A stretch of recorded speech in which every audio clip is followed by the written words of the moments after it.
The Uffizi Gallery is considered one of the most important Italian museums and one of the most beautiful art collections in the world. It is located in Florence, the cradle of the Renaissance. In fact, it houses masterpieces by some of the greatest artists of all time, including Botticelli, Leonardo da Vinci, Michelangelo, and Raphael, among others. It is part of the museum complex known as the Uffizi Galleries, which includes, in addition to the aforementioned gallery, the Vasari Corridor, the collections of Palazzo Pitti and the Boboli Gardens, which together constitute one of the most important museums in the world in terms of quantity and quality of the collected works. Since it is difficult to see everything at once, in this video we are going to see the 10 best paintings that the Uffizi Gallery offers us. The Spring, by Botticelli, usually known as the Primavera, shows 9 figures from classic mythology advancing over a flowery lawn in a grove of orange and laurel trees. In the foreground, to the right, Zephyrus embraces a nymph named Chloris before taking her. She is then portrayed after her transformation into Flora, the spring goddess. The center of the painting is dominated by the goddess of love and beauty, Venus, chastely dressed and set slightly back from the others, and by a blindfolded Cupid, firing his arrow of love. On the left, the 3 Graces are shown dancing in a circle. The composition is closed by Mercury, the messenger of the gods, recognizable from his helmet and winged sandals, as he touches a cloud with his staff. Although the complex meaning of the composition remains a mystery, the painting is a celebration of love, peace, and prosperity. At least 138 species of different plants have been identified, all accurately portrayed by Botticelli, perhaps using herbaria. The attention to detail confirms the artist's commitment to this piece, which is one of the best paintings this museum houses. Medusa by Caravaggio depicts the severed head of Medusa, a figure from Greek mythology. Medusa was once a human woman, but the goddess Athena cursed her to live as a monster after a god had sexual intercourse with her in one of Athena's temples. Her hair was turned to snakes, and anybody who looked at her would be turned to stone. Perseus, the demigod child of Zeus, decapitated Medusa before her gaze turned him to stone. He was cunning and used a shield as a mirror so that Medusa was paralyzed by her own reflection. This way, he could defeat her. Caravaggio created his painting to make it look real. In fact, he used a wooden shield that he worked with several layers of paint. Though the head is decapitated, it still appears conscious, with the painting capturing its final moments before death. The face's eyes are widened, and its brows are creased. Its mouth hangs open. Blood pours out of the severed neck. Leonardo da Vinci had received a commission from the Augustinian monks to paint a panel for the Church of San Donato in Scopeto, outside Florence's city walls. The painting had the Adoration of the Magi as its subject, the celebration of the Feast of the Epiphany, when all people respond to the call of Christ. For this subject, Leonardo studied an extremely complex composition, rich with figures, set out in a semicircle, with the Virgin and Child as the focus. In the foreground, the kneeling Magi offer their gifts of gold, frankincense, and myrrh to Jesus. Leonardo has painted a background with ruined buildings and clashes between knights on horseback. The temple, which alludes to peace, contrasts with the upset of the fighting horses on the other side. In September 1481, Leonardo left Florence for the court of Ludovico Sforza in Milan, interrupting the painting he was producing. The Augustinian friars waited in vain for the artist to return and to complete his painting, until they decided to commission another altarpiece with the Adoration of the Magi from Filippino Lippi. Leonardo's Adoration of the Magi is therefore a painting that is suspended in execution to an initial level of a rough sketch. Venus of Urbino by Titian, completed in 1538, is very interesting for its many hidden meanings. It was a gift from the Duke to his young wife. The painting represents the allegory of marriage, reminded the woman of the marital obligations she would have to fulfill to her husband.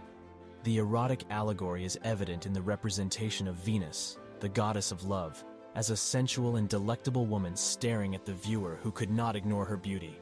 The dog at the feet of the woman is the symbol of marital fidelity, while, in the background, the housemaid looking down at the young girl as she rummages in a chest symbolizes motherhood. The strong sensuality of this painting was therefore consistent with its private, domestic purpose, as a gift from husband to wife. Thanks to the wise use of color and its contrasts, Titian achieves the goal of representing the perfect Renaissance woman, becomes the symbol of love, beauty, and fertility. Doni Tondo by Michelangelo dates back to the time when the artist sculpted the famous David. The work is the only painting by Michelangelo in Florence, and is considered one of the masterpieces of the 16th century Italian art. During the Renaissance, the Tondo was a typical work for private clients. It was commissioned by a wealthy banker, probably at the time of his marriage. The figures of Mary, Joseph, and the child are grouped in a single volume in which the rotation of the Madonna gives the composition a spiral movement that will later be used by many artists.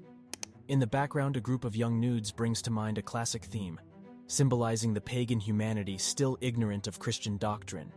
It is also interesting to notice the beautiful carved wooden frame, designed by Michelangelo himself. From the artistic point of view, Tondo Doni laid the foundations of the so-called mannerism, the style of painting that preferred bizarre, unnatural poses and iridescent colors to the composed painting of the 15th century. The Tondo Doni is therefore a very important work of art because it is one of the few examples of Michelangelo's painting, together with the magnificent frescoes in the Vatican's Sistine Chapel. Judith beheading Holofernes by Artemisia Gentileschi tells a story described in the Bible. In this powerful painting, Artemisia Gentileschi portrays the moment that Holofernes is killed by the hand of the determined and powerful Judith. The overall effect is both powerful and frightening. The drunk, corpulent general is lying on the bed, his head grasped by his hair and the sword plunged into his neck. Artemisia did not shy away from adding the gory detail of blood spurting so profusely as to stain Judith's breast. The naturalistic virility of the work provoked strong reactions on its arrival in Florence, and the painting was denied the honor of being exhibited in the gallery. Today, this painting also represents the human and professional tale of a woman who chose to be an artist in an era dominated by men. In this, she succeeded, working in the courts of Rome, Florence, and Naples, traveling to England, and finally becoming the first woman to enter the Academy of Art and Design in Florence. In the Madonna of the Goldfinch, made by Raphael, the artist was strongly influenced by the figure of Leonardo da Vinci. This influence is evident in this painting, strongly reminiscent of the Virgin and Child with Saint Anne. Raphael accepts the approach of the pyramidal composition, the gentle effects of the soft light, and the emotional dialogue between the characters, revealing the elements peculiar to the painting of Leonardo. Despite that is also plain what will be Raphael's own personal style, the extreme sweetness of the faces, the masterful use of colors, the realistic reproduction of the landscape, and the profound intimacy between the figures. The painting was severely damaged at the end of the 16th century because of the collapse of the building where it was housed. It suffered serious damage, such as the deep and long gashes that had defaced the wooden panel. Many restorations followed one another over the centuries, but it was only thanks to the last one, accomplished in 2008, that the work returned to its original splendor. The Madonna of the Goldfinch can therefore be loved and admired again as one of the loveliest examples of the great painter Raphael. In this work, the artist displays a masterful naturalistic portrayal of still life. His depiction of the basket of fruit and of the cup of wine proffered by the god is surprising, as these elements were interpreted by some critics as a Horatian invitation to frugality, conviviality, and friendship. The sculpted figure of Bacchus, who has a stunned expression due to his state of inebriation, reproduces some models of classical art, in particular the portraits of Antinous, and is instilled with a languid sensuality. In the painting, art critics detected a certain vision of antiquity that celebrates the freedom of the senses, as well as a reference to the Bacchic costumes and initiation rites practiced in ancient Rome.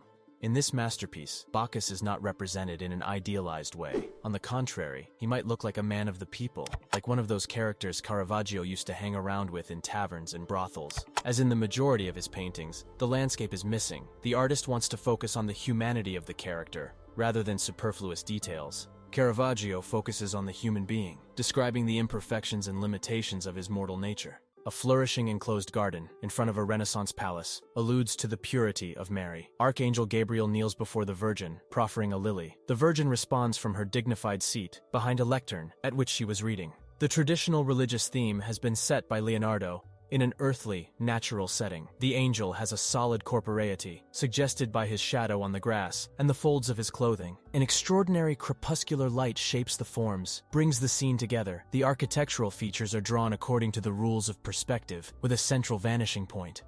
Some anomalies can be found in the figure of the Virgin, whose right arm appears too long and lowered due to the original location of the painting, over a side altar in a church. The Annunciation is generally considered to be one of Leonardo's youthful works, painted when he was still working in the studio of Andrea del Verrocchio. Birth of Venus by Botticelli. The composition actually shows the goddess of love and beauty arriving on land, on the island of Cyprus, born of the sea spray and blown there by the winds. Zephyr, and perhaps Aura, a personification of a lighter breeze. Their joint efforts are blowing Venus towards the shore. The goddess is standing on a giant scallop shell, as pure and as perfect as a pearl. She is met by a young woman, who is sometimes identified as one of the Graces, who holds out a cloak to cover Venus when she reaches the shore.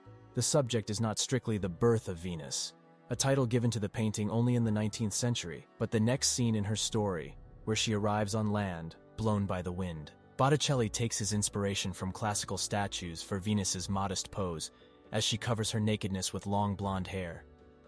These are just some of the paintings that can be found in the Uffizi Gallery. If you have the opportunity, I suggest you look at all the works available. What do you think of these wonderful paintings? Do you have suggestions for other museums? Write a comment below. That's all for this video. See you in the next episode.